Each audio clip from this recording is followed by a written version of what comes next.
If you are not contented with few possessions, as long as one need after another arises, the deceptive demon of your pleasures will enter without much trouble.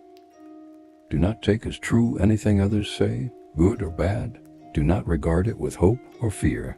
Do not affirm or deny it.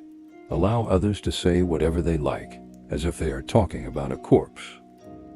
Except for a qualified Lama, no one can give correct advice, not even your father or mother.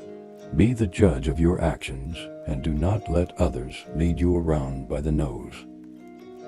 Outwardly, be persevering, and know how to live in harmony with everyone, without being annoying.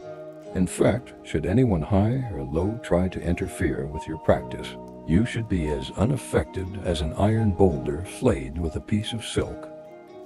Do not be weak, someone whose head bends whichever way the wind blows, like blades of grass on a mountain pass.